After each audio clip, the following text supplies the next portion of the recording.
Olá, pessoal, bom dia. Tive uns probleminhas técnicos aqui, acabei me atrasando para entrar. Agradeço a compreensão de vocês por terem esperado aqui. Quero então agradecer muito também a presença de vocês aqui no evento, né? Da Gabriela, que aceitou o nosso convite. Acho que vai ser um evento muito, muito rico. A gente está muito feliz em recebê-la aqui. Então, espero que seja uma manhã muito proveitosa para todos vocês.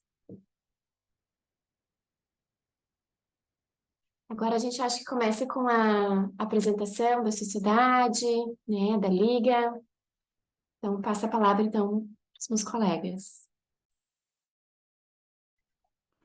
Oi, pessoal, bom dia. Conseguem me escutar? Meu nome é Kathleen, eu sou ligante aqui, né, na Liga de Estudantes Recém-Formados desde janeiro. Obrigada, Alice, por passar a palavra. Eu vou apresentar um pouquinho, então, a sociedade, né? Antes disso, que todos sejam bem-vindos, bem-vindas e bem-vindos ao evento. A Sociedade de Psicologia do Rio Grande do Sul foi fundada em 1959, então, antes da regulamentação, né, da nossa profissão de psicologia, e por isso ela foi a primeira organização a representar a classe profissional, né, de psicólogos aqui no estado. Desde então, ela tem sido um espaço assim, de aprimoramento teórico-técnico, né, troca de experiências, produção científica e também de inserção na comunidade, através da organização, né, que se tem dentro da sociedade. Então, os comitês, dos cursos, das palestras, jornadas, as mostras científicas, prêmios e outras atividades culturais. E isso tudo é divulgado pela própria revista da sociedade, mas também pelas redes sociais. Então, acompanhe a sociedade lá pelas redes, pelas mídias, né? Um bom evento para todos, todas e todos. E eu passo a palavra para a Carol. Sejam bem-vindos. Eu sou a Carolina, ligante da Leira, desde janeiro também. E eu vou falar um pouco da Liga que a gente participa, que visa incentivar estudantes recém-formados no início das suas práticas em psicologia. O grupo tem o objetivo de articular, por meio de discussões, leituras e cursos e eventos, das diferentes áreas da psicologia, desafios da atualidade, para capacitação e desenvolvimento profissionais de início das carreiras.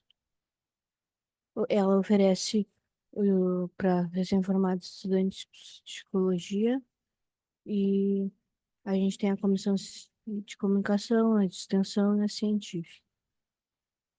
Vou passar para minha colega aqui. Obrigada, seja bem-vindo. Bom dia, eu sou Patrícia, também sou ligante, né? E hoje nós vamos conversar sobre um tema muito interessante, né? Cujo nome é Identidade e Redes Sociais, Ser ou Ter. Imagino que todo mundo já tenha se perguntado como as redes sociais impactam a nossa vida, né? E hoje especificamente conversaremos sobre a nossa construção de identidade a partir do impacto dessas redes. E quem vai conduzir esse aprendizado de hoje é a Gabriela Vargas. Ela é idealizadora do Corpo Inconsciente. Então, se vocês quiserem seguir as redes dela, é @Corpo Inconsciente. Então, passo agora a minha palavra também para o colega Gustavo. Bom dia, pessoal, sejam todos bem-vindos. Eu também sou ligante da Liga desde o meio deste ano agora, e nesse momento eu vou ficar responsável pelo chat, pela organização do chat, e eu aproveito e pergunto para a Gabriela Vargas como é que ela gostaria de ser abordada as perguntas do chat, se ela gostaria de esperar para o final, se ela gostaria de que o pessoal intervisse no meio da apresentação, é mais para ter essa organização, para como ficar melhor para você daí. Acho que pode trazer umas perguntas durante, e no final a gente abre para conversar, pode ser? Perfeito, então. Desejo um bom evento a todos. É isso aí. Então, tá, Gabi, a gente falou aqui um pouquinho, né, sobre o tema, sobre a nossa palestrante, mas a gente gostaria que tu te apresentasse, então a gente passa a palavra para ti agora o evento, então, todo teu. Bom dia, queridos. É um prazer enorme estar aqui com vocês, principalmente com a Alice, uma amiga querida que reencontro aí depois de alguns anos, hoje colega de profissão. Muito obrigada pelo convite, principalmente a Alice. Eu sou gaúcha, sou de Porto Alegre, moro há muitos anos em São Paulo, então, mesmo virtualmente, é bom estar em casa com vocês. Um prazer enorme. Meu nome é Gabriela Vargas, eu sou psicóloga, sou psicanalista e sou idealizadora do Corpo Inconsciente, que foi uma página, um Instagram e um arroba que nasceu quando o Instagram ainda era mato. Então, eu vi algumas mudanças, né? E eu vim falar um pouquinho sobre isso com vocês para a gente pensar o nosso lugar, o lugar que a gente ocupa. Então, algumas mudanças que aconteceram principalmente durante, pós-pandemia e que mudaram o cenário da psicologia e, enfim, da psicanálise. Eu vou falar muito a partir do meu lugar da psicanálise, mas acredito que se estenda a todos os PCs de alguma forma, independente de abordagem, independente de aprofundamento teórico. Eu sou mestre em ciências pela Fundação Antônio Prudente e faço parte de dois grupos, sou membro da CEPAM, que é uma clínica de estudos em transtornos alimentares, e do grupo Corpo e Cultura, se vocês quiserem seguir também, tiverem interesse nessa temática. Esse é o meu principal aprofundamento. Eu gosto de estudar o contemporâneo na relação com o corpo, e, e isso não é sem relação com o nosso lugar, né? Enquanto psis na sociedade, enquanto psis ocupando um espaço ali na rede social. Então, eu trouxe uma apresentação que eu acho que fica mais dinâmico, para vocês não ficarem cansados. E aos pouquinhos, daí se vocês tiverem dúvida, fiquem à vontade, vocês vão falando no chat. Eu acho que o Gustavo vai me perguntar, enfim. Mas eu vou deixar um espaço no final, porque eu acho que o mais bacana disso é a gente poder trocar, né? Imagino que todo mundo aí tem alguma angústia em relação à rede social, ter, não ter, o que fazer, como é, como ocupar, e espero que minimamente eu possa deixar uma sementinha e algumas questões para vocês. Esse é o meu objetivo, antes de qualquer coisa, não é trazer respostas, porque eu acho que a gente vive algo muito novo ainda, a gente vai ver os efeitos daqui a algum tempo, mas muito mais um questionamento para a gente entender a nossa responsabilidade nesse espaço e pensar a melhor forma de ocupar e pensar na nossa relação com as redes. Então, eu não sei se eu consigo compartilhar aqui, deixa eu ver. Ah, eu consigo. Vocês veem a minha tela? Sim, tá. Então, começo com essa frase: os tempos mudaram, ache isso bom, ache você isso bom ou não, né? Então, o que a gente viu ali, principalmente no começo da pandemia e depois muitas pessoas, até em relação aos atendimentos online, né? Muitos colegas que disseram, não, eu vou esperar acabar a pandemia, e tá aí, o Covid tá aí até hoje, acabou a pandemia daquela forma expressiva, mas as pessoas precisaram encontrar formas de atender e formas de se relacionar e formas de viver, inclusive no momento que a gente vivia no isolamento ali, pelo menos no isolamento de corpos físicos, né?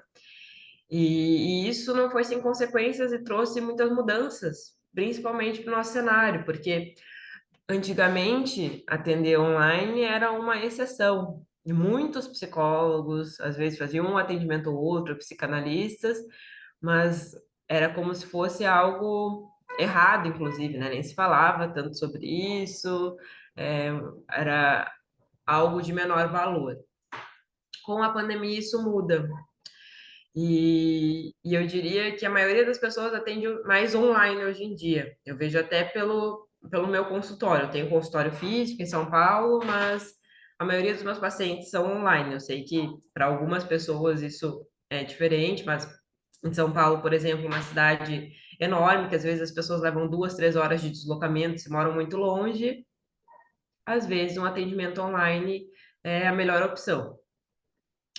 E, obviamente, a gente tem que pensar, e eu sempre falo isso quando eu dou aula, por que 100% online também, né? Por que estar 100% online? Por que não estar ali no contato com as outras pessoas? Por que não, se o paciente mora na nossa cidade, não dizer para ele, vem, então vamos fazer uma sessão presencial uma vez por mês, vamos fazer de vez em quando, eu quero te ver.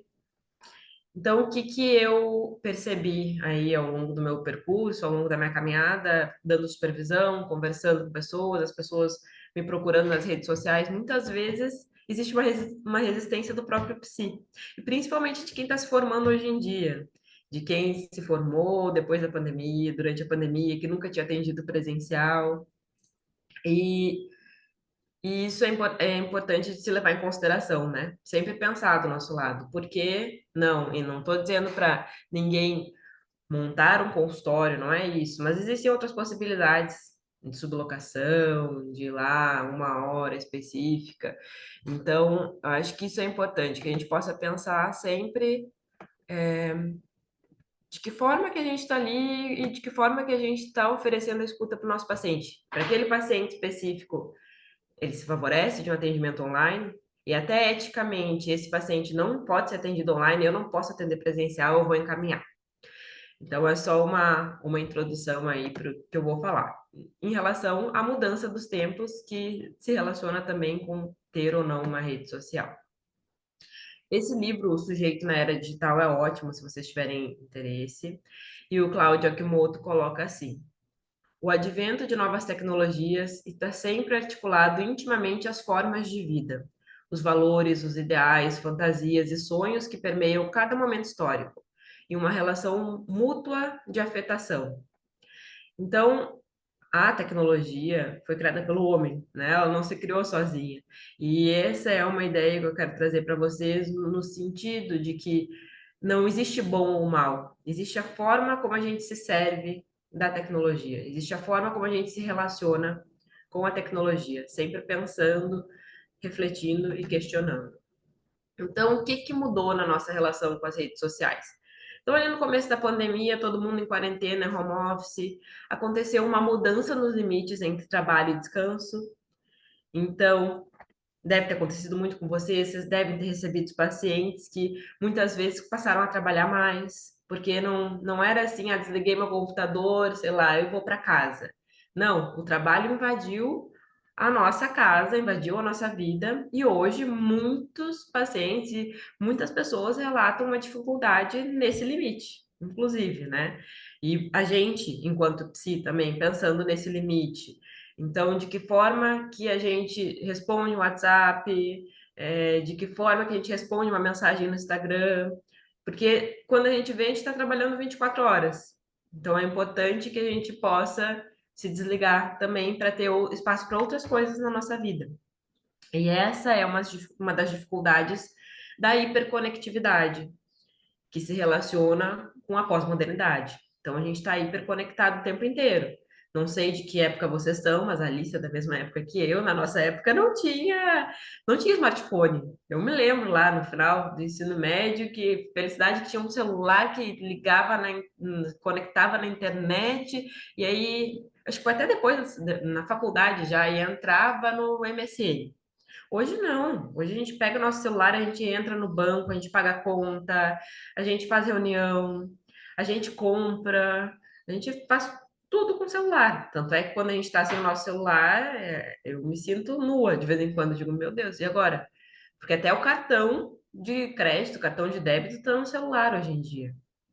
Então, nos últimos, eu diria, 15 anos e há menos tempo, sei lá, nos últimos 10 anos, principalmente com os smartphones, teve uma mudança expressiva nesse sentido também.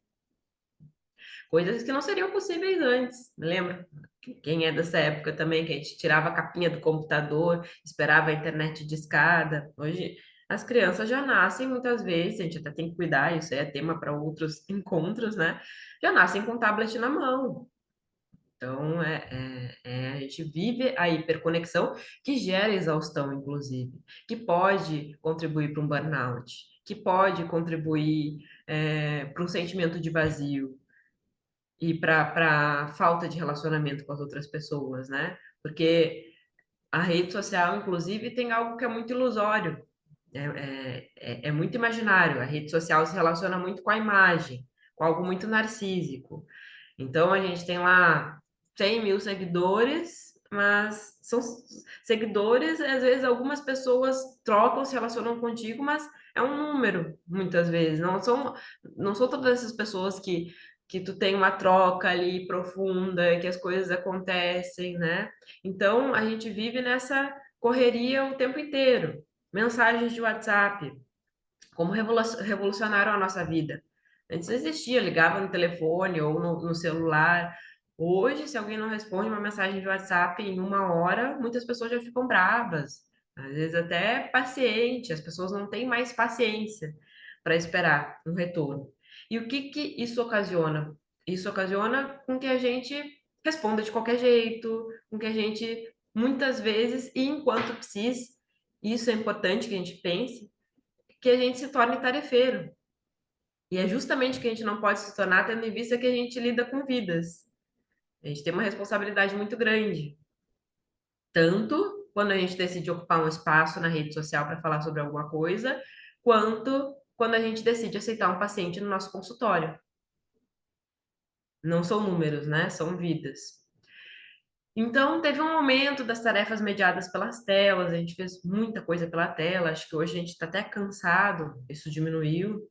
Um boom das atividades online e uma mudança nas distâncias geográficas. Então, muitas atividades que antes não tinham essa possibilidade, congressos, etc., hoje trabalham de forma híbrida ou são somente online.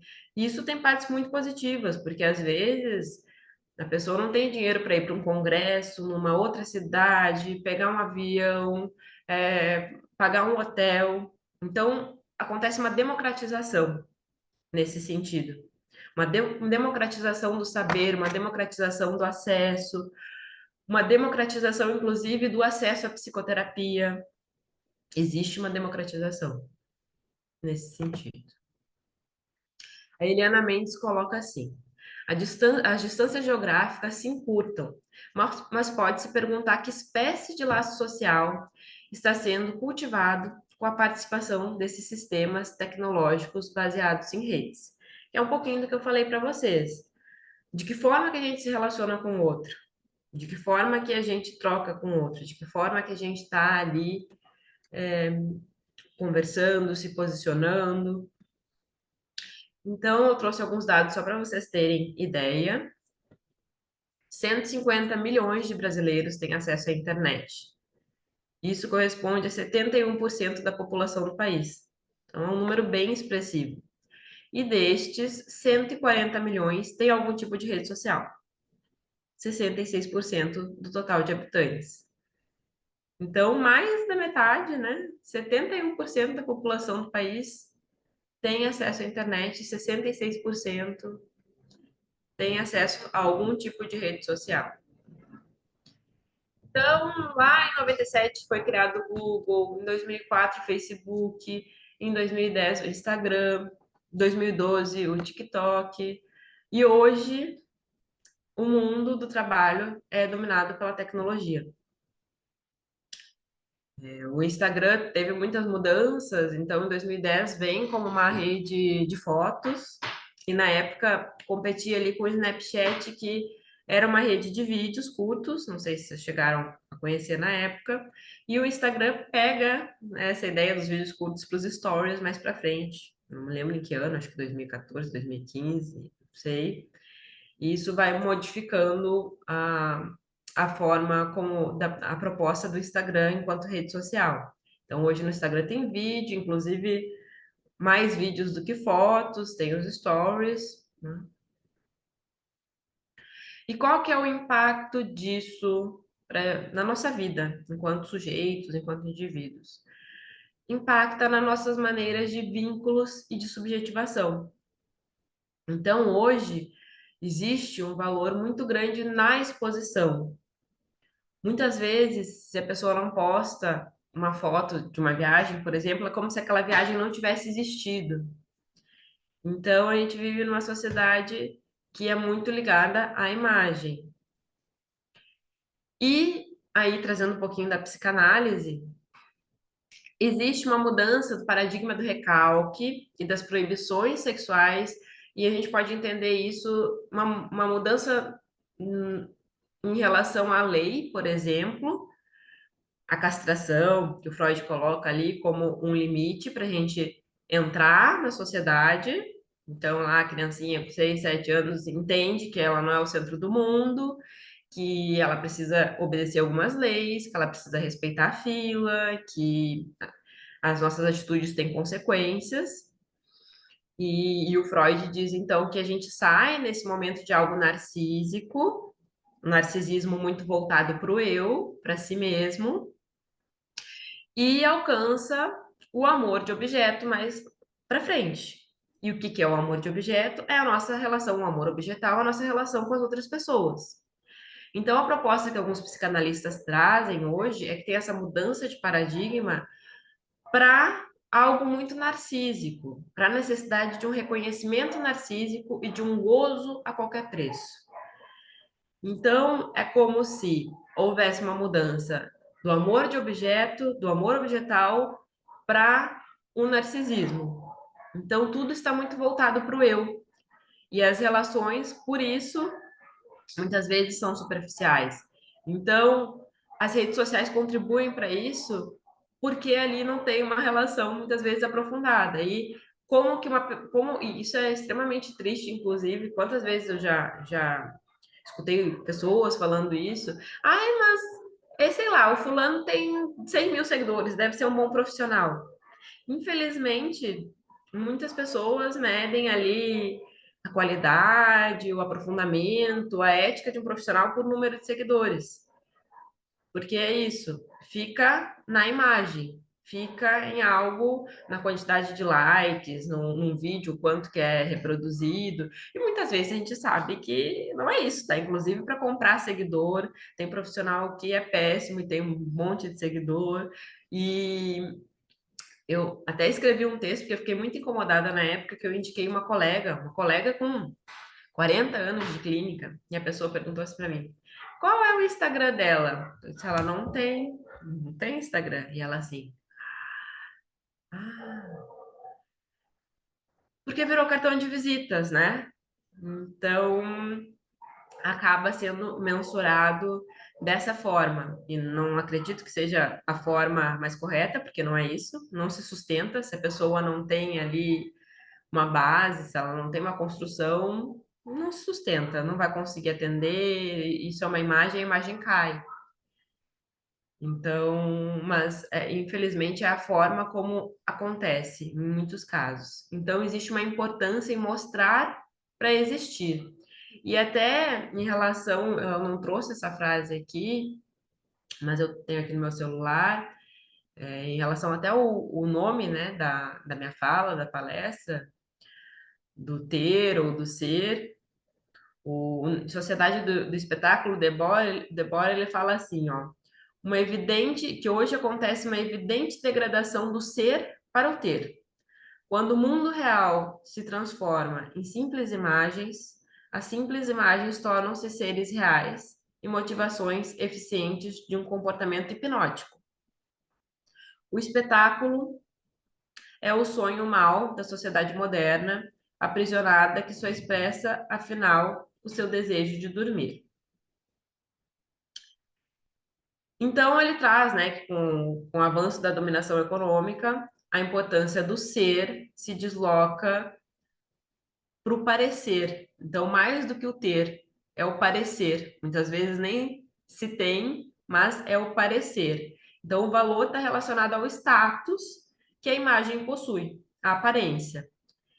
E isso evidencia que o olhar, o ser visto e reconhecido pelo outro, tem um papel fundamental na nossa organização social.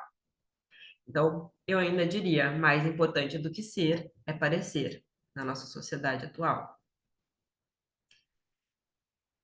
Então, muitas vezes a tecnologia traz uma oferta ali de superioridade em relação ao tempo, ao envelhecimento, uma promessa através de uma aquisição imediata daquilo que nos falta. Vejam a Black Friday, foi muito interessante que eu atendi uma paciente essa semana e ela caminhando super bem no processo terapêutico dela, e ela disse assim, Gabriela, eu vi aquele monte de propaganda na Black Friday que dizia assim, corra, é o último dia. E eu disse, não preciso disso.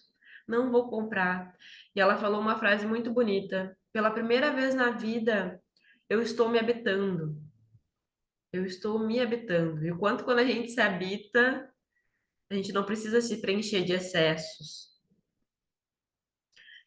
Então, ela disse que a única coisa que ela comprou foi papel higiênico, que estava em promoção na Black Friday. Eu disse, ótimo, também comprei, é isso. Itens importantes, né? Mas eu achei tão bonito porque ela disse, não, se eu precisar, depois eu compro. Porque a gente vive nisso, nessa necessidade. Existe oferta, principalmente ali na internet, na rede social, a toda hora. Os algoritmos. A gente fala uma coisa, já começa a aparecer no nosso celular, né?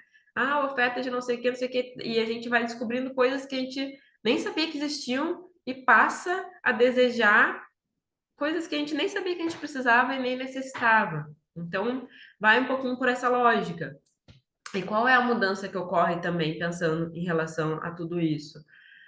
Por exemplo, a Amazon hoje em dia. A Amazon é uma perdição. Às vezes tu compra, tá lá na tua casa no outro dia. Mercado Livre no mesmo dia chega. A gente não precisa nem sair de casa mais para comprar alguma coisa. Eu me lembro, sei lá, quando eu era adolescente, que às vezes eu queria um livro específico, não sei o quê, era difícil de achar e de vir. Hoje a gente tem o mundo ao alcance das nossas mãos, muitas vezes, com essas mudanças, dessas distâncias. E isso dá uma falsa ilusão de que a gente pode tudo. Mas é isso, a fatura do cartão de crédito chega, a gente tem contas a pagar, a gente tem obrigações a fazer, a gente envelhece. Então, o Freud, em O Mal-Estar na Civilização, não sei se vocês já leram esse texto do Freud, se não leram, leiam, que é super combina com o que a gente está aqui conversando hoje. Ele diz que existem 3 fontes de mal-estar para o ser humano, que é a nossa relação com as outras pessoas, que a gente tem que estar sempre medindo para não estar tão próximo nem tão distante. E a rede também é algo para a gente pensar em relação a isso, né? Quanto pode nos deixar mais distante ou próximos demais, que aquilo toma a nossa vida.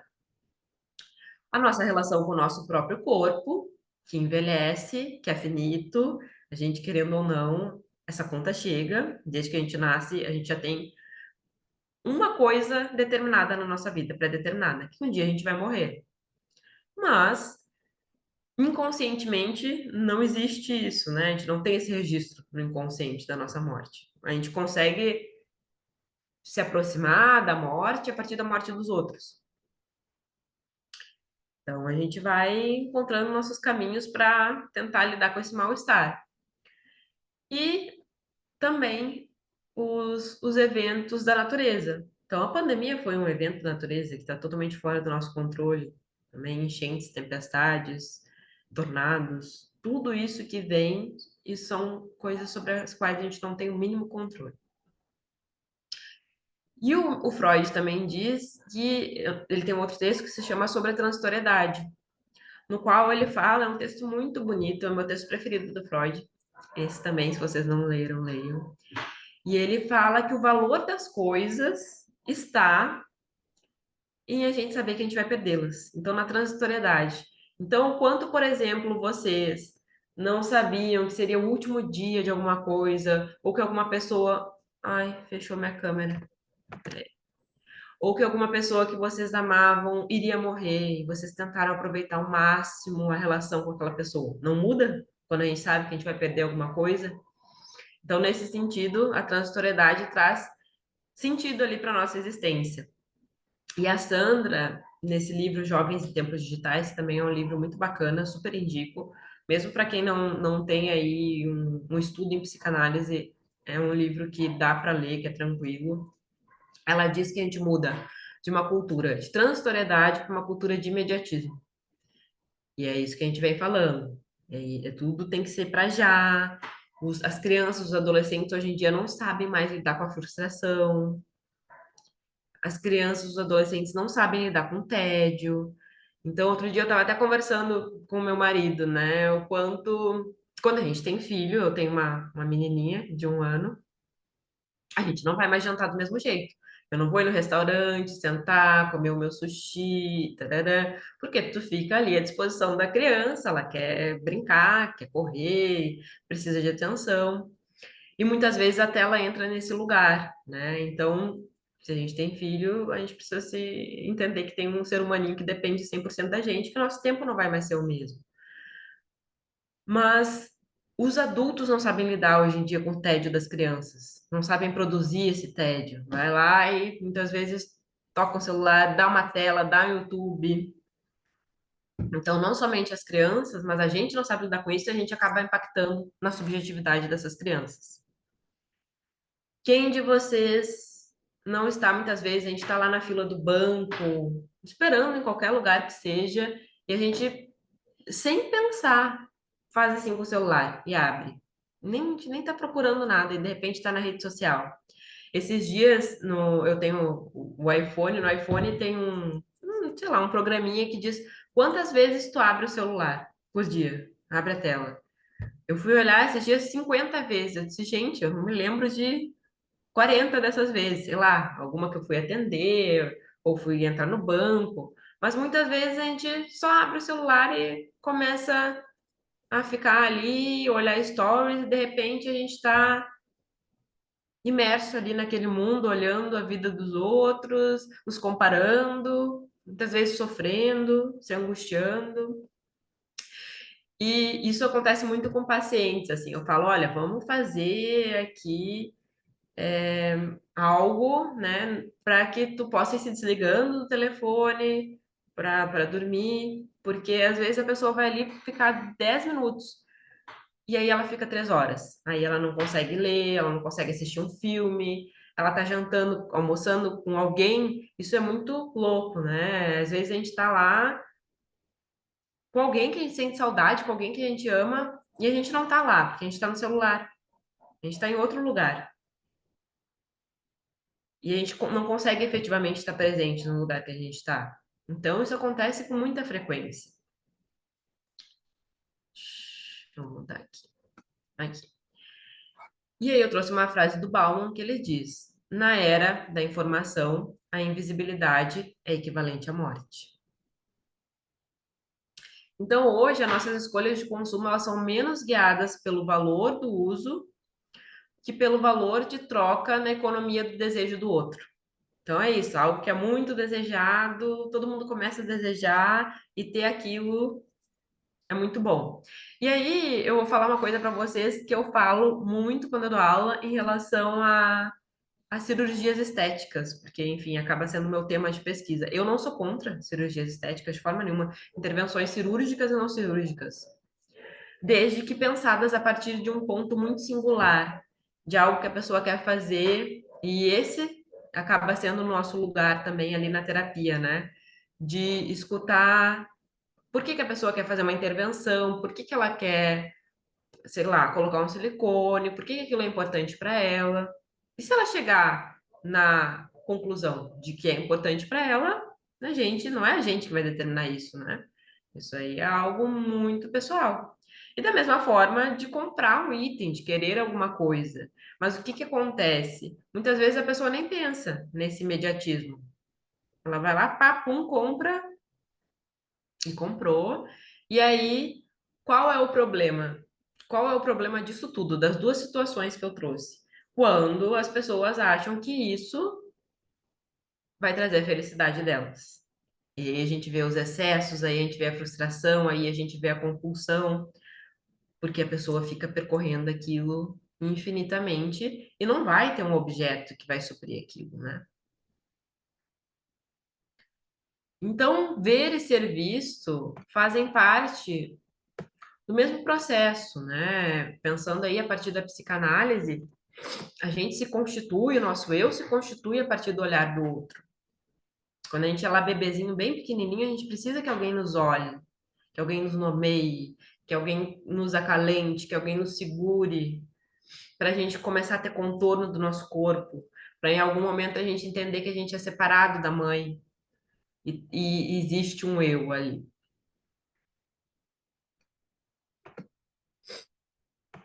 Então, o fenômeno da virtualidade das redes sociais, como eu disse para vocês, pensando nisso que se torna narcísico, vai para um caminho que a libido está muito mais voltada para o eu do que para os objetos do mundo. E muitas vezes isso se torna um descompasso.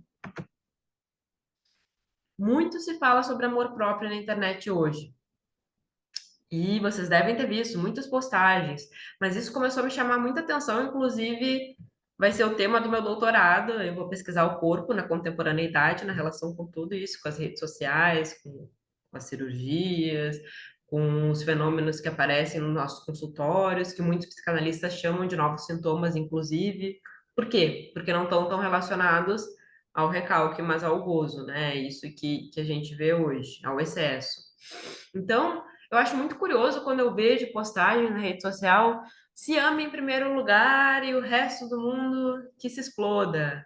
Vem você e é isso, você sempre em primeiro lugar. Eu acho muito curioso, eu acho muito curioso, eu acho muito curiosa a cultura de cancelamento.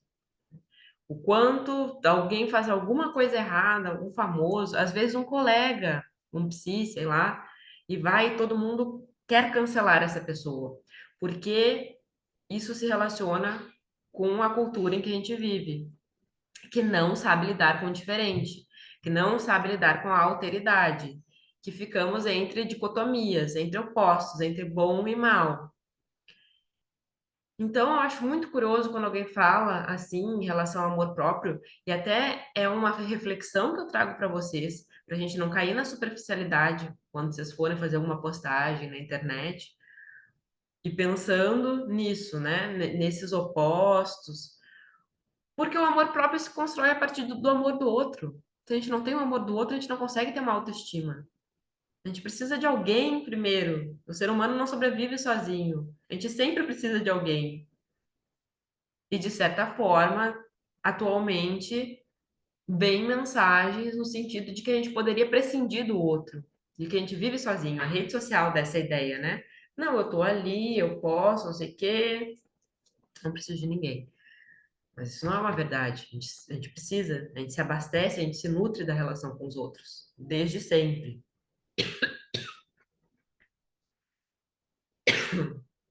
E o Freud diz que é importante é importante amar para não adoecer. Gabriela? Oi, Gustavo, pode falar. Isso, só vou comentar aqui que o pessoal está trazendo aqui no chat. Primeiro, né, o Léo Strack, ele comentou que ele lembrou de uma colega que falou de um paciente que achou que ele era fake por ter poucos seguidores, né? E também a Alana colocou agora, assim, que ela já conversou com algumas colegas um tempo atrás sobre o nosso trabalho como psis, agora na série do Instagram. E acontece muito de quem tem poucos seguidores ou não posta diariamente, acaba não tendo a mesma procura do que aquele profissional que tem mais de 5 mil seguidores, seja pagando propaganda ou não. De certa forma, acaba nos impulsionando a tentar alcançar esse padrão do bom profissional conforme a imagem das redes, assim. Acho que o comentário dela vem bem num momento assim, interessante.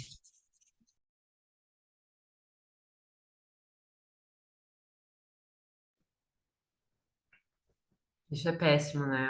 Ao meu ver, porque não é isso que determina se um profissional é bom ou não. Mas eu até iria falar sobre isso, eu até ia falar mais para frente, mas eu vou trazer aqui agora um pouco da minha experiência para vocês, do que eu acho que deu certo para mim e, e não é uma fórmula mágica, tá? Porque a gente vive no mundo das fórmulas mágicas. Mas é estar ali como vocês mesmos. Porque é isso. Não, o que eu vejo hoje é uma padronização dos Instagrams, né? Tudo muito parecido, aí vem assim, aí tem que estar de terninho, de batom vermelho, de não sei o quê, e tirar foto. Não é isso, gente. Não é isso humanos se conectam com humanos em primeiro lugar, né? Pessoas se conectam com pessoas. E trazer algo ali da forma como vocês veem o mundo, a forma como vocês foram afetados por, sei lá, um paciente trouxe uma coisa, vocês pensaram e vocês produzem um texto, vocês produzem um vídeo, porque me parece que o grande sofrimento vem, sim, dessa comparação e de querer fazer como o outro. e de olhar ali, ah, não, o fulano tem não sei quantos mil seguidores, eu vou seguir aqui o que ele está fazendo. Isso não dá certo, né? Descobrindo o nosso próprio caminho, descobrindo. Eu, por exemplo, gosto muito de escrever poesia. Eu escrevo poesia no meu Instagram de vez em quando. E eu falo sobre coisas da vida, sobre sofrimento, sobre psicanálise. Mas, e isso também, pensando que vem essa cobrança, né, de tem que produzir todo dia, tem que postar, tem que isso aí mais trava do que qualquer outra coisa. Então, o que eu poderia dizer para vocês? Façam conforme vocês conseguem. É inegável que constância na rede social traz engajamento, né? Mas o que que eu vejo muito, que eu acho muito preocupante, muitos colegas colocando, só postando por postar, coisa senso comum. Ansiedade pensando numa sociedade em que as pessoas colam em diagnósticos, as pessoas colam em fórmulas mágicas. Então, qual é o nosso comprometimento ético ali? O que que a gente está promovendo? Se a gente não sabe, a gente nunca sabe, tá? Quem é que está ali do outro lado da tela? Quem é que a gente atinge? A gente nunca sabe. Então, a gente tem que pensar eticamente nesse sentido também. Tudo bem, é assim. Às vezes vai ser assim, e até para a gente lidar com a nossa própria frustração, muitas vezes, que uma pessoa vai olhar lá, porque a gente vive nessa cultura da imagem, do imagético, o fulaninho tem 10 mil seguidores e talvez vai procurar mais. Mas se vocês forem bons profissionais, acreditem, os pacientes chegam. E não precisam chegar através de rede social, não precisam chegar necessariamente através de Instagram.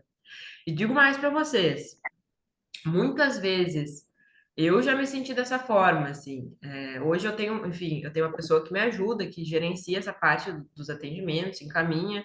Eu tenho uma clínica, tem outros profissionais que trabalham comigo, mas me incomodava muito que eu percebia uma diferença entre quem vinha por um encaminhamento de um colega ou de um outro paciente e quem muitas vezes vinha através do Instagram, que parecia um açougue de carne, assim, perguntava, qual é o valor da sessão? Nem e aí tu vê, porque precisa existir uma vinculação, uma transferência, um endereçamento. Então, ter grande procura muitas vezes não significa bulhufas, assim, porque é isso, se tu faz um bom trabalho, networking não precisa necessariamente ser estar ali na rede social. E eu falo isso, não se obriguem, se não é algo que vocês não querem fazer, não se obriguem, porque não vai ser bom. Vocês podem dar palestras, vocês podem falar com colegas, vocês podem fazer eventos online, sei lá, grupos de estudo. Existem outras formas de promover o nosso trabalho. Vocês podem ter um site e fazer campanhas no Google Ads, por exemplo. Não sei se vocês sabem o que é isso, mas que quando a pessoa digita lá no Google, psicólogo Porto Alegre, quem investe ali, quem paga um valor, aparece no ranking das, das buscas, né? Do resultado das buscas. Então, sim, isso existe, é inegável, mas não caiam no engodo de achar que é o único lugar, que é a única solução, e pensem que muitas vezes esses pacientes que vêm dessa forma nem ficam. Assim, a procura é enorme, mas a pessoa está só procurando alguém ali e não está transferida efetivamente, muitas vezes, com o teu trabalho, né? Não sei se respondeu um pouquinho. Digam aí.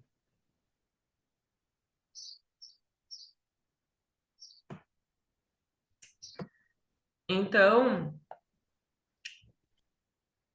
eu falei para vocês dos limites, que quando tem um limite ali, a castração instaura uma falta com a qual a gente fica às voltas a vida inteira. Existe uma ferida narcísica, né, de não poder tudo, não ter tudo, mas na pós-modernidade existe uma sobreposição da imagem, do imaginário, sobre, em relação os outros registros. Então, isso é uma coisa que eu queria muito trazer para vocês. Eu não sei. Escrevam aí no chat para mim. Qual é a abordagem de vocês que eu vou ler? Quem puder.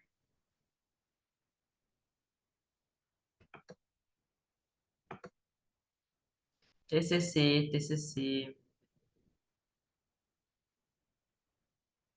psicanálise,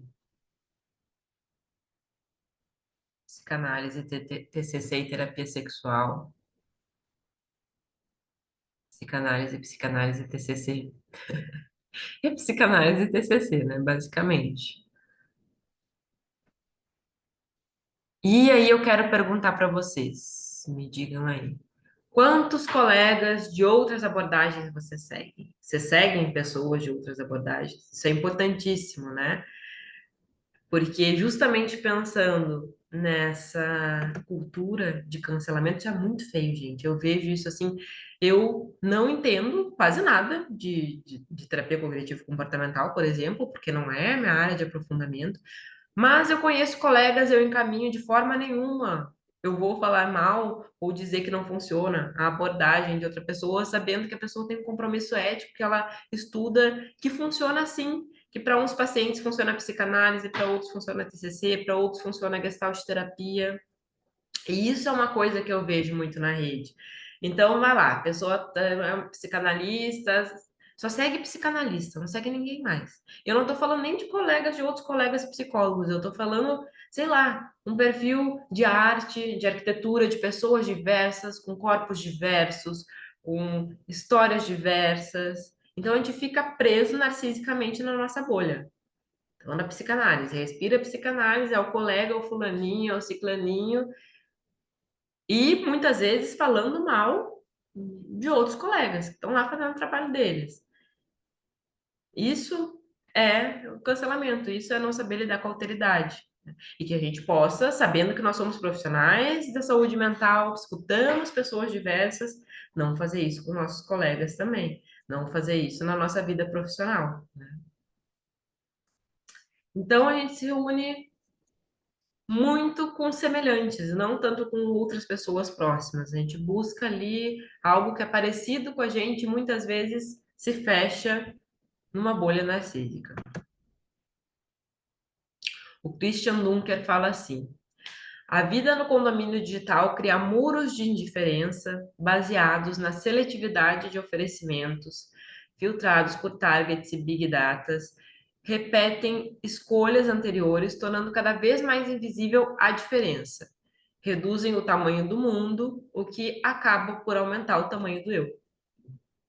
Então, que a gente possa alargar o nosso mundo, sabendo que os nossos pacientes alargam o nosso mundo, querendo ou não. A gente escuta pessoas diversas que falam sobre temas diversos, advogados, pessoas da área de TI, donas de casa, engenheiros, psis, criança, adulto, adolescente, que gosta de K-pop, que gosta de não sei o que gosta de pagode, que vai na festa eletrônica. A nossa vida, a nossa profissão é escutar a diferença, é escutar sobre a diferença. E se a gente não consegue promover isso de alguma forma, existe um grande problema.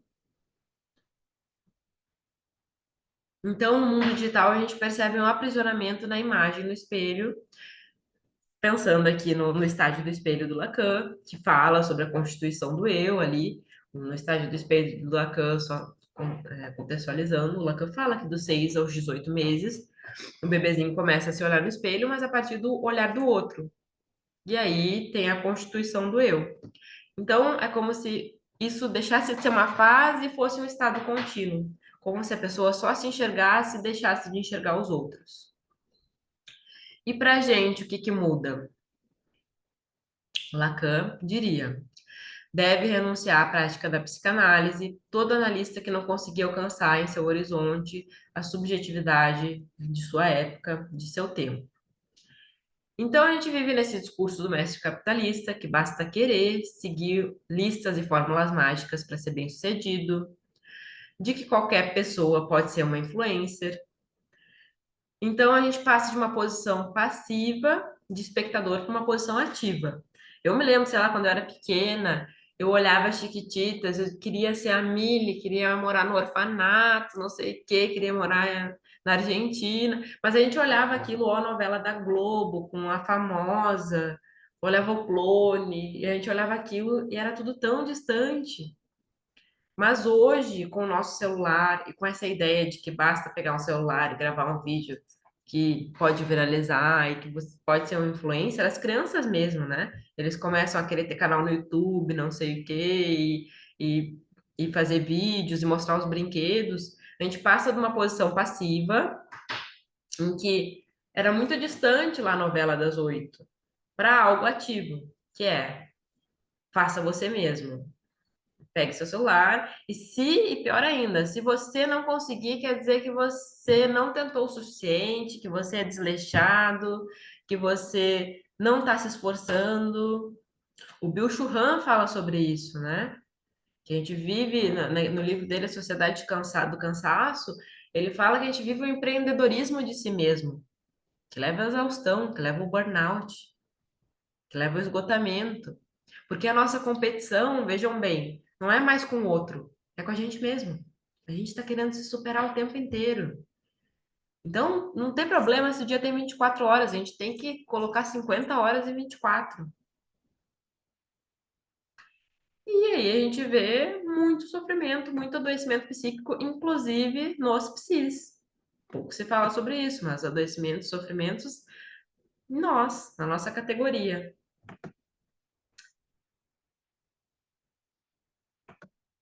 Então, aqui Lemos coloca assim: essa vertente coloca o mestre antigo do discurso de mestre em oposição ao mestre moderno do discurso capitalista. Porque o mestre antigo, pensando até na lógica Foucaultiana da proibição, então a gente sai da proibição e vai para uma liberação, vai para algo que se libera totalmente, a gente sai dos muros e vai para uma liberação, né? Para um excesso. Então, enquanto um preza pela regulação, para que os sujeitos vivam de acordo com suas leis, estabelecendo a relação entre senhor e escravo, portanto, entre soberano e súdito, o outro clama pela satisfação, transpondo as linhas da barreira e declamando o imperativo goza. Então, quais são, eu trouxe aqui prós e contras, para a gente pensar um pouquinho na questão da rede social e da internet como um todo, da conectividade, né?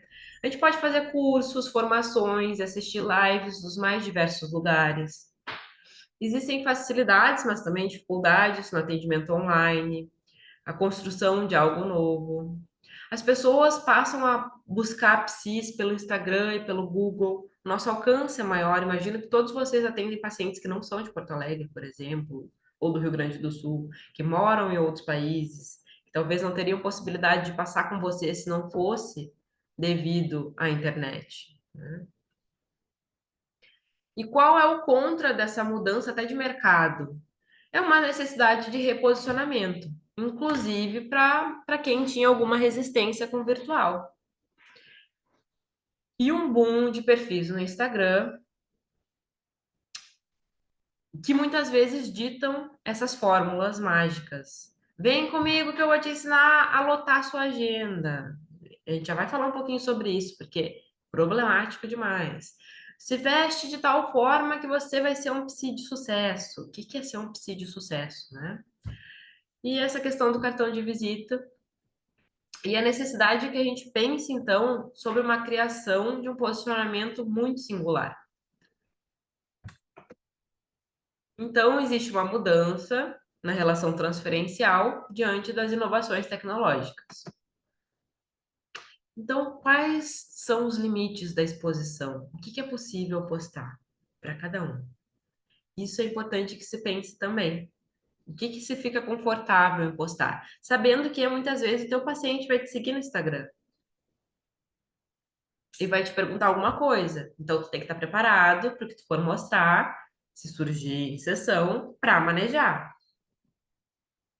Então, por exemplo, eu falei para vocês, eu tenho uma filha. Muitos pacientes me seguem e sabem que eu tenho uma filha. De vez em quando eles falam, é a Sofia, não sei o quê. Eu manejo, escuto aquilo, acolho e vamos seguir adiante. Mas foi algo que eu decidi expor. Então, eu tenho que saber lidar com isso. Pensem sempre o que vocês expõem ou não ali na rede, para não ser agressivo com vocês também, para não ser algo que deixe vocês angustiados, porque daí não é bacana, né? Não é legal. Não é esse o objetivo. Então, vamos para os imperativos do psi em tempos pós-modernos. Lote sua agenda. Quão problemático é lotar a sua agenda? Não ter tempo para estudar, para fazer supervisão, para descansar depois de um atendimento, para pensar os casos, para viver, para fazer qualquer coisa, para não fazer nada, para ler, para fazer outras coisas para além da psicologia. Isso é muito problemático e nessa, vai aí junto com esse discurso do empreendedorismo de si mesmo, de se superar, de lotar tudo, de não ter espaço para o vazio, de não ter espaço para respirar. Cada um sabe quantos pacientes consegue atender por dia, como, quando fica cansado, qual é a escuta que a gente promove para o nosso paciente, de que forma a gente está ali se a gente está cansado. É muito problemático isso. Tenha um Instagram, é um imperativo. Tenha um Instagram se você quiser, se fizer sentido para você. Senão, não é a morte. Existem outras formas de se posicionar. Existem outras formas de fazer laço. Sim, é importante, pode te ajudar, mas não é tudo. Muito mais importante do que ter um Instagram é estar estudando. Você se atualiza, você se aprofunda na teoria, eu vou falar aqui a partir da psicanálise que a gente fala de um tripé, né, de formação, que é a nossa terapia pessoal, supervisão e os estudos. Mas eu imagino que para todos seja isso de alguma forma e tem outros nomes, né? Mas o quanto que você está ali implicado na sua formação e no seu atendimento enquanto profissional, sabendo que a gente lida com vidas.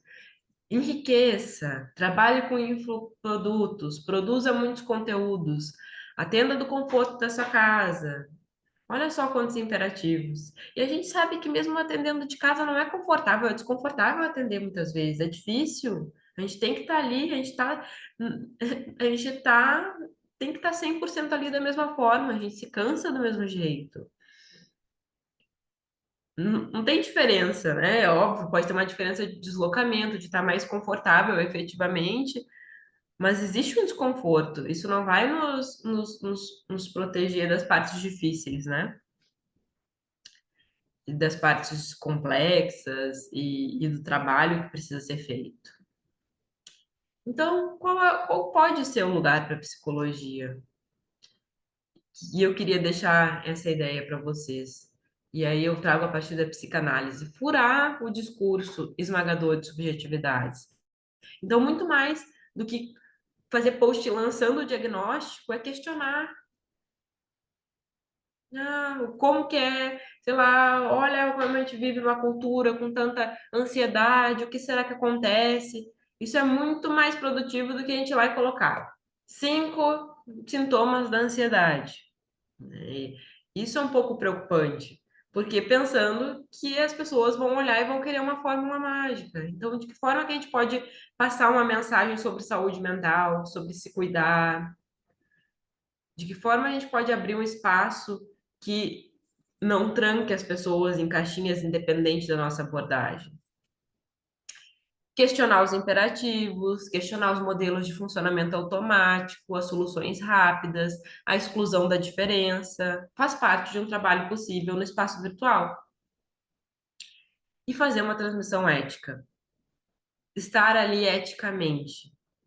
Ter claro que a gente não sabe, a gente nunca sabe em quem a nossa mensagem chega. Se é uma pessoa que está com uma ideação suicida, se é uma pessoa que está ali extremamente sozinha, se é uma pessoa que está ali caçando um diagnóstico e olha algo e diz, então eu sou isso. Então a gente nunca sabe em quem a nossa mensagem chega e a gente tem que ter muito cuidado ao responder caixinha de pergunta. Isso é problemático também. Eu já vi tanta caixinha de pergunta que um dia eu vi uma caixinha de pergunta assim, perguntaram para uma psi. Eu não sei o que acontece com meu marido. Eu me separo dele. E a pessoa dizia: talvez nessa situação seja bom você se separar. Gente, nem em sessão a gente fala isso. A gente não pode determinar o que é bom ou não para o outro. E a gente nem sabe o que acontece lá numa caixinha que tem 10 palavras, sei lá, 5 palavras. E a gente pode estar falando ali algo que vai mudar a vida da pessoa. Olha a responsabilidade disso. A gente diz, bom, quem sabe seja importante você procurar uma terapia, sei lá, posso te encaminhar alguém, não sei o que te responder, não sei. Eu me lembro muito, tinha uma professora da faculdade que ela dizia, eu adorava ela, que ela dizia assim, ela contando, quando ela estava na faculdade, que o professor que ela mais gostou foi um que disse, que fizeram uma pergunta, ele disse assim, não sei. A gente não sabe tudo, a gente não tem a obrigação de saber tudo, e a gente não precisa responder tudo. Porque isso, inclusive, pode determinar, pode trazer consequências que estão totalmente fora do nosso controle, como psis também. A gente não precisa saber tudo, a gente não precisa atender todas as demandas. Se tem um caso que a gente acha que a gente não vai conseguir atender, a gente encaminha para o colega. Se tem um caso que a gente acha que não dá, porque vai tocar em algo muito pessoal nosso, a gente encaminha para o nosso colega. Tem paciente para todo mundo, a gente não é concorrente, a gente é colega. E a gente precisa, juntos, de alguma forma, ajudar a nossa classe, né? Promover, fortalecer. É bom encaminhar para alguém, é bom encaminhar para o colega. Esse encaminhamento com certeza vem de volta para vocês depois. Então, é sempre importante lembrar que rede social não forma psicólogo. Estudem, não se formem por post de Instagram, leiam, façam cursos. E existe uma responsabilidade pela nossa presença no espaço da rede social, no espaço virtual. E é importante que a gente saia, então, dessa discussão rasa entre bom e mal. Não é sobre isso. Fura mais embaixo.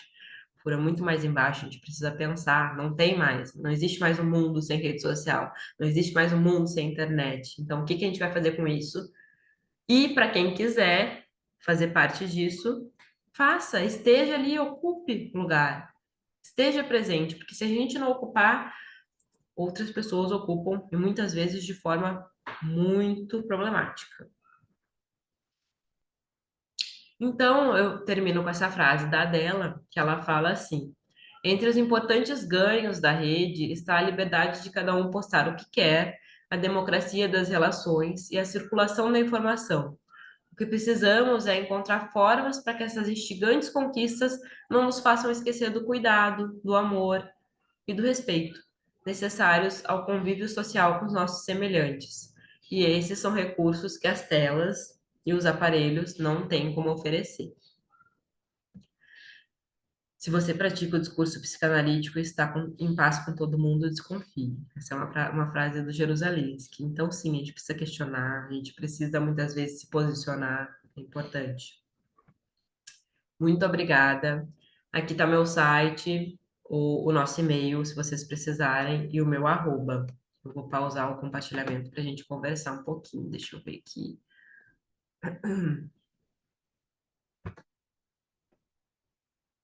Digam aí. Eu vou beber uma aguinha, mas fiquem à vontade para falar suas considerações, suas perguntas, o que que vocês acharam.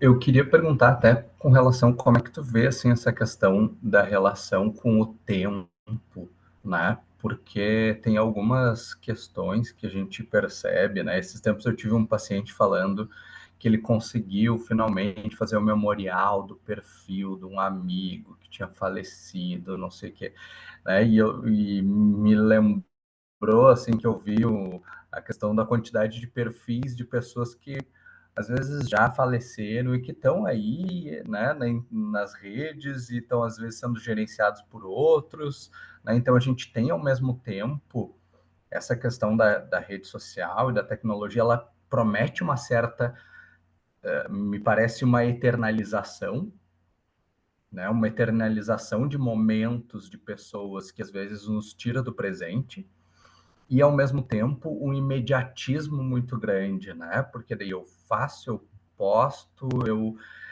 e aquilo vem né, no imediato. Então essa noção de tempo, ao mesmo tempo que ele passa rápido, porque eu não preciso esperar, ele dura muito, parece, porque tudo parece que pode ser para sempre, né? Então até pensando nessas questões, como é que isso às vezes aparece nos transtornos que a gente está acostumado no consultório, né? Ansiedade, depressão, né? O próprio um TDAH, assim, né? Como é que tu vê, assim, essa relação com o tempo?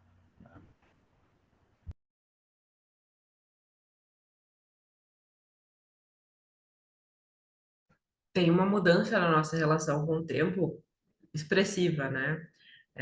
Tem um livro aqui que eu tô tentando achar, depois eu vou passar para a Alice, ela passa para vocês. Eu acho que ela consegue passar para quem estava inscrito, que é um livro de um colega, de um psicanalista, que ele fala justamente sobre o luto na era digital. E ele fala sobre esses memoriais, que, enfim, são uma forma ali de realizar um luto, mas pensando também de que forma perder numa época em que a gente não que a gente tenta não perder a qualquer custo, né? Então ele fala, por exemplo, até dos hologramas. Eu tive um paciente certa vez que ele me relatou isso. Ele perdeu a mãe, foi uma perda muito traumática. Acho que ele tinha 12 anos, enfim, quando eu atendi já era adulto. E ele disse que comprou um aplicativo, não sei exatamente como funciona, mas super caro, que fazia um holograma. E ele fez um holograma da mãe e ele não suportou aquilo, foi extremamente traumático, porque tinha a imagem vívida ali da mãe e ele relatou que foi muito traumático, que ele não conseguiu. Então, acho que a gente vai ainda encontrar, a gente precisa pensar, né? Isso existe hoje. Assim, no Facebook tem esses memoriais, no Instagram, às vezes, esses perfis seguem existindo. E acho que não tem tanto certo ou errado, mas quando isso se torna patológico, quando a pessoa fica, se abastece daquilo, não deixa, muitas vezes, o objeto cair, não deixa quem morreu ir, perder essa pessoa. Eu vejo que principalmente, eu estava conversando com meus sobrinhos esses dias, eles falaram, eu não vi ainda, que não sei se lançou já o Divertidamente 2 que tem a ansiedade. Não sei se vocês ficaram sabendo. O que toma conta é isso, né? É a ansiedade. Eu acho que chega assim, pessoas muitas vezes deprimidas chegam, é, mas que a ansiedade chega, pacientes com crise de ansiedade, assim, é batata. Chega muita gente com ansiedade. Porque eu acho que a ansiedade diz sobre esse funcionamento dessa engrenagem. Não necessariamente patológica, mas o que está acontecendo que a gente não consegue parar, que a gente não consegue respirar. Aí meu sobrinho disse: a ansiedade não tem nariz. Que é para lembrar, eu não sei, não vi ainda, foi ele que me contou, ele tem 6 aninhos. Ele disse que é para ela lembrar que tem que respirar. Olha que bonitinho. Porque quanto tempo a gente para? A gente respira. Então, nessa engrenagem, eu acho que é isso que leva ao burnout, leva à ansiedade. E a gente pode pensar, eu vou falar um pouquinho a partir da psicanálise, mas nos novos sintomas. Então, eu trabalho com muitos pacientes com transtornos alimentares, com questões relacionadas ao corpo. As pessoas não têm mais muito autopercepção dali do que o espelho devolve também. Parece que não tem esse tempo de construção, né, de si, da relação com o outro, da perda, do luto. Me parece que vai nesse sentido, assim. Pode falar, Kathleen. Oi, bom dia. Eu achei muito legal a palestra, assim, agradeço a oportunidade de estar aqui escutando, aprendi muito, assim, eu fiquei muito reflexiva em várias partes, assim, principalmente quando tu trouxe ali a questão do Instagram, assim, porque essa semana eu escutei algo que, não sei, tem sido bem recente, assim, eu vejo como um discurso que tem sido falado bastante, que tem que estar nas redes sociais, como, né, profissional de psicologia, estudante ou depois já formado, assim. E se não tem Instagram, não posta, não existe, né? Tipo, esse é um único meio, assim, de que tu tem para divulgar e aparecer. Eu tenho escutado isso bastante, assim, e me preocupa, um, porque eu não sei direito mexer, e outro, porque eu não gosto muito, apesar de ter, assim. Então, agora quase me informando se é algo que tem sido recorrente, assim, me preocupa bastante. Então, achei super interessante quando tu trouxe isso, uma perspectiva diferente da que eu tenho escutado, assim. Essa semana, por exemplo, eu escutei um colega da psico dizer porque se não tem Instagram, não existe, ele não tem como ser psicólogo. E se não posta lá, não publica, tu não aparece. Como assim? Tu tem que aparecer. E eu fiquei, mas como assim, sabe? Então, eu achei bem interessante quando tu trouxe a questão de que, bom, pode, né, querer estar ali, mas tem que pensar o como estar. Não é só um estar nas redes sociais, é como que tu estar ali, né? E pensar esse como é importante. Então, eu achei super interessante isso. E eu sinto, assim, que falta um pouco dessa discussão. Então, eu queria te fazer uma pergunta, assim, não sei se faz sentido, só porque me veio, assim, agora, assim, como que tu vê essa discussão, né? Ou na formação profissional ou depois na atuação, assim. Porque é muito, muito importante, assim, trazer essa perspectiva de refletir, sabe? De pensar o como estar ali, se a pessoa quer estar ali. Eu achei super legal. Só repete a pergunta de novo. Eu queria ver como que tu vê, assim, né? Tu percebe essa discussão, assim. Como que ela se dá, ou sei lá, ou deveria ser, ou poderia ser, não sei, na formação profissional, ou Fala então na durante a atuação. faculdade. Isso, na própria formação, ou Sim, depois na entendi. atuação, assim. Como que Uhum. tu percebe que seria importante, sei lá, pensar isso. Eu acho que é extremamente importante, que hoje em dia, ó, tem duas coisas que são importantes na faculdade de psicologia que falta. Eu diria até três, mas vamos lá. Falta gestão financeira, psicólogo normalmente não sabe lidar com dinheiro depois, e até inclusive cobrar um valor justo pela sua sessão, organizar, sabendo que como autônomo a gente não tem 13º, não tem férias, não tem nada. Então eu vejo muito isso. E acho que seria importantíssimo que tivesse um espaço para se falar sobre essa questão da internet, das redes sociais, tendo em vista que teve uma mudança de mercado desde o começo, porque é isso, tu ainda é estudante e tu já vê, tu já sofre, tu já é impactada.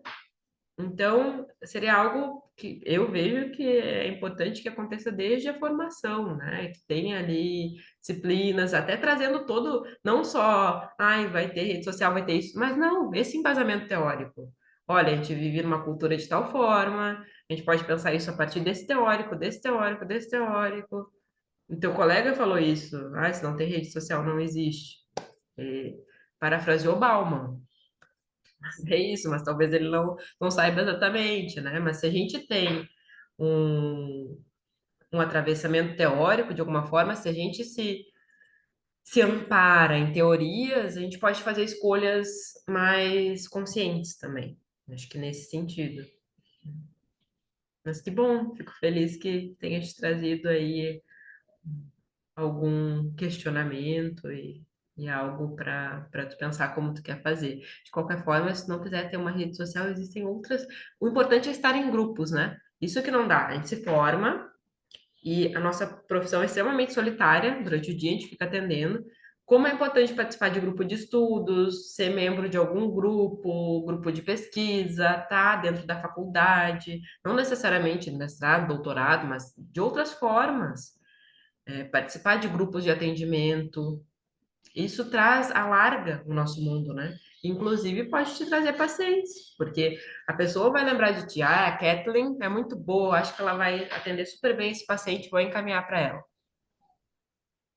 Então a rede pode ser feita não só no virtual. Olá, bom dia. Uma coisa que eu percebi muito na fala da senhora é que diante ao Instagram, né? E eu, particularmente, eu tenho meu Instagram profissional e meu Instagram pessoal. Ambos são fechados. E diante que a senhora disse, né? Que alguns pacientes, eles só vão até nós, né?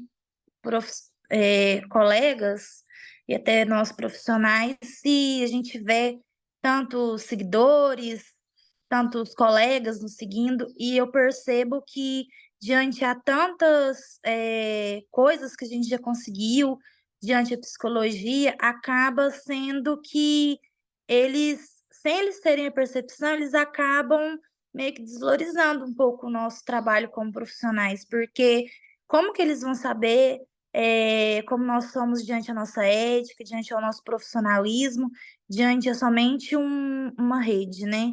Então, assim, eu fiquei com um pouco desse questionamento porque tem aqueles colegas, né, que não gostam de se expor tanto, gostam de fazer a rede fechada, igual eu, particularmente, gosto de deixar minha rede fechada, abro algumas vezes, aí logo após eu fecho, porque, né, a gente tem que ter a nossa vida, como a senhora disse, a gente não pode ficar 24 horas para a nossa profissão, porque a gente tem aqueles pacientes que conseguem, né, entender, compreender que a gente tem a profissão, mas infelizmente também tem aqueles que não conseguem.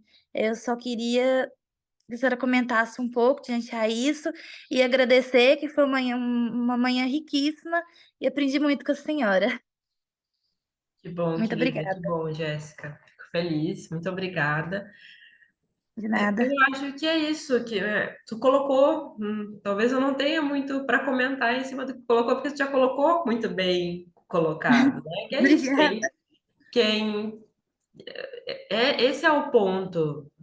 Tem que ser algo muito individual, que a gente não passa a partir, não viva a partir disso massivamente. Que, sei lá, pode ter teu Instagram pessoal fechado e não ter no Instagram profissional. Ou pode ter um Instagram profissional que tu só poste alguns textos, que tu não expõe a tua vida pessoal.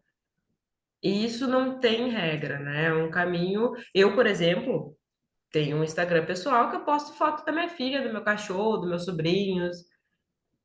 E tenho um profissional que de vez em quando eu falo que eu entendo como meu trabalho e que eu ponho algumas coisas pessoais, mas não tudo sobre a minha vida. Eu ponho pontos que eu acho que são ok, que são importantes e pensando naquilo, que eu vou saber lidar depois. Então, eu acho que é algo nesse sentido, tá bom? E diante do que a senhora comentou, né, que assim, tem muitos colegas que estão atendendo online. E tem alguns que também estão atendendo no presencial. Eu atendo presencial e também nas casas.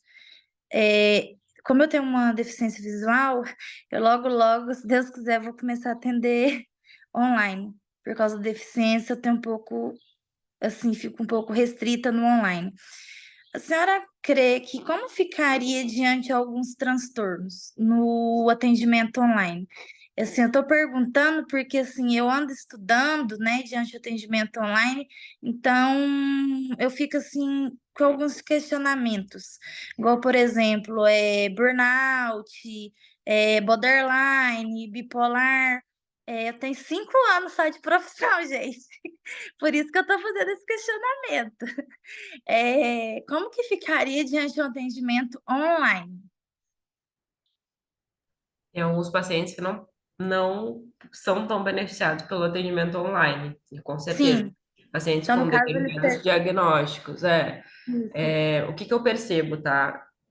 Da minha Uhum. clínica, enfim, que pacientes, por exemplo, com questões relacionadas ao corpo, transtornos alimentares, mas aí, para a gente não cair não pode todos, a gente precisa escutar. Já tendo pacientes com alguns com transtornos alimentares que até conseguem ser atendidos online. Mas, por exemplo, uma pessoa que tem uma dismorfia corporal muito grande, que tem ali, que precisa de um setting físico, precisa. Ou um paciente borderline, que precisa de uma continência física. Eu assisti uma palestra uma vez em que o psicanalista falou, em casos de pacientes psicóticos, a gente pode entender como pacientes esquizofrênicos ou borderline, dependendo ali, do diagnóstico. Ele disse que durante a pandemia só podia atender online, né? E aí ele criou uma técnica, que foi o seguinte, ele entendeu que esses pacientes não suportavam ficar o tempo de sessão normal, ali, 50 minutos, e uma vez por semana, e ele passou a atender 3 vezes por semana, 20 minutos. E deu certo. Eu achei muito interessante quando ele trouxe isso, porque a gente tem que sentir a suportabilidade do paciente, o quanto que a tela não está ali muitas vezes como uma resistência em muitos casos. Então, o Fábio Belo tem um livro que se chama Atendimento Online, eu acho, ele é um psicanalista de Minas Gerais. E ele fala, né? Olha o que você está falando, Jéssica, o quanto que para ti, enquanto psi, vai te beneficiar estar em casa, atender online, por N questões. E daí ele fala para o paciente que muitas vezes não tem dinheiro para pegar uma condução, ou que mora super longe, ou uma pessoa idosa, acamada. Então, traz inúmeros benefícios, mas a gente precisa escutar para saber se a gente consegue atender ou não. E como que a gente descobre isso? Sim, então pacientes muitas vezes que estão ali dentro da psicose ou que tem um diagnóstico, acho que de borderline, bipolaridade, a gente tem que escutar. A gente tem que fazer uma primeira entrevista e escutar se é possível ou não. Então, quando eu vejo que é algo por essa via, eu falo, a gente vai conversar, eu vou te escutar, sei lá, se a pessoa está em outra cidade. Mas se não for possível, eu vou te encaminhar para algum colega que possa te atender presencial. Porque a partir do momento que a gente aceita um paciente, a gente se responsabiliza por ele, né? Sim. E muitas vezes, se o paciente mora, então já aconteceu comigo, paciente de São Paulo, estava mal, eu comecei atendendo online, eu disse, eu só vou continuar te atendendo se a gente fizer presencial, eu preciso te atender presencialmente.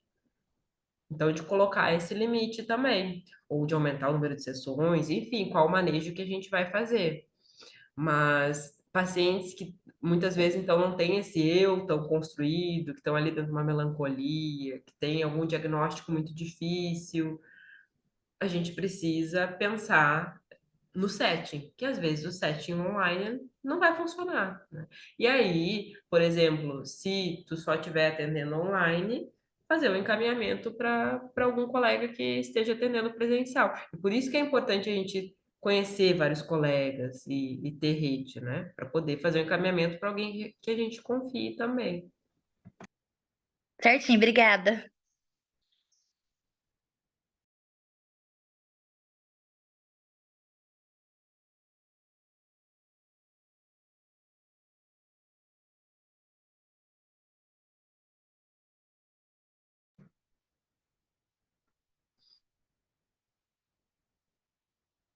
Acho que tem mais alguém Eu tenho uma pergunta bem rápida aqui. para te fazer, Gustavo. Dos slides que você comentou ali, que é o discurso do mestre capitalista. Daí tem uma fala de basta querer e seguir as listas e fórmulas mágicas, né? Então, essa questão do que a gente tem de, fórmula mágica para isso, para aquilo. Eu ia perguntar como é que você lida com isso na clínica, porque daqui a pouco eu imagino que deve vir muita demanda, assim, tô com ansiedade, o que que eu faço? O que que eu posso fazer, assim, o que que eu posso... Não seja o caso, mas como é que a gente pode lidar com isso enquanto profissionais? Eu costumo lidar de uma forma mais lúdica, muitas vezes. Assim, o que que a gente precisa pensar? Que a pessoa chega, muitas vezes, dizendo, eu sou bipolar, ela chega se contando desse lugar. E muitas vezes ela tem um diagnóstico ali mesmo de bipolaridade. Mas o que a gente precisa pensar? A pessoa é a fulana, que tem uma vida, que tem uma história de vida, e ela tem um diagnóstico de bipolaridade, assim como ela pode ter um diagnóstico de diabetes. A gente, partindo desse lugar, a gente maneja de outro lugar.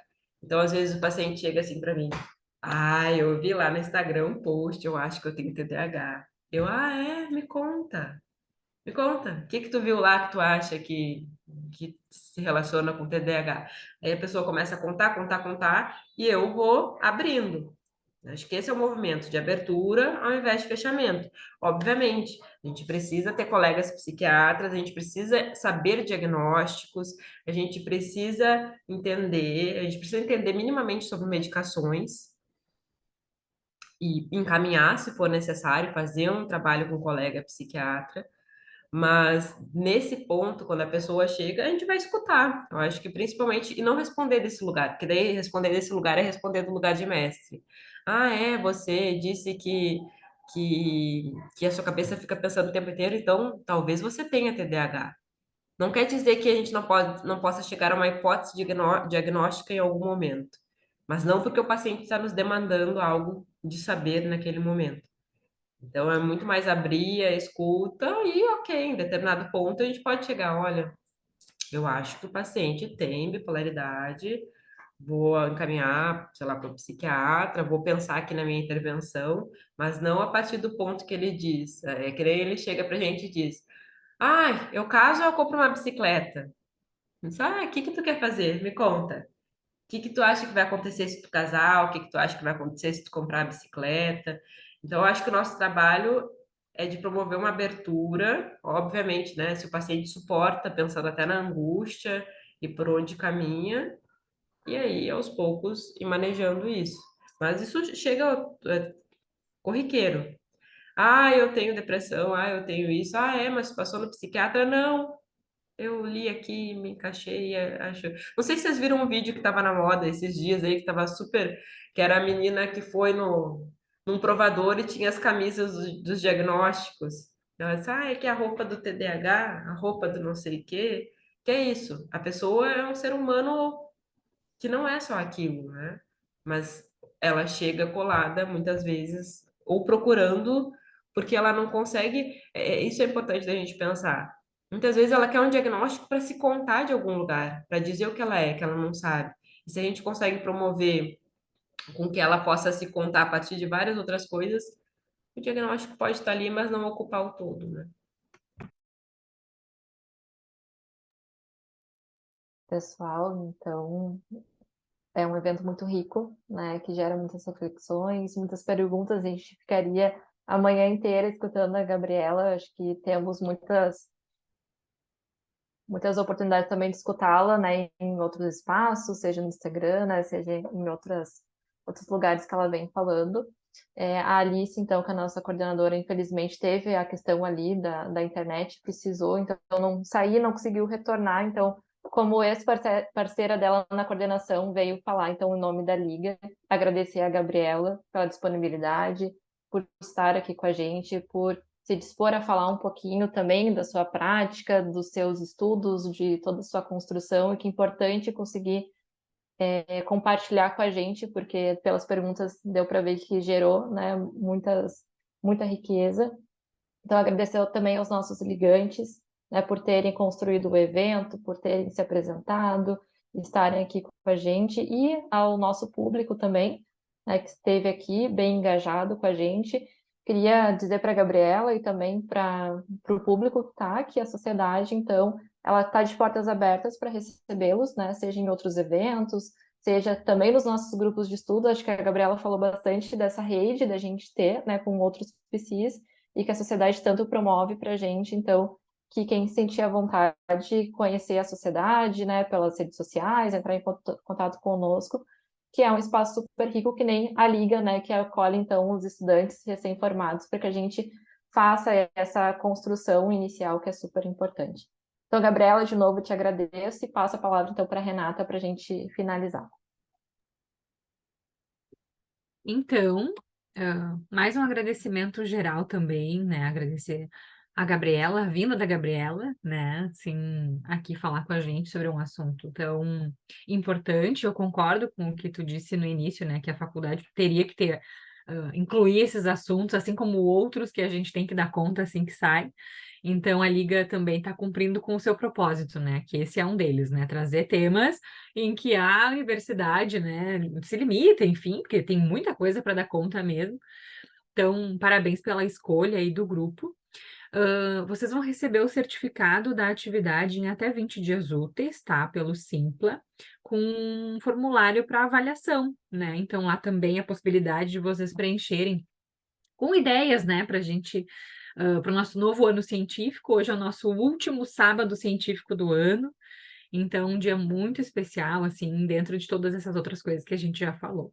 Então, agradeço a todos, agradeço a Emanuele, a Liga, a Gabriela, e que possamos nos encontrar em mais espaços por aí e na sociedade também, tá bem?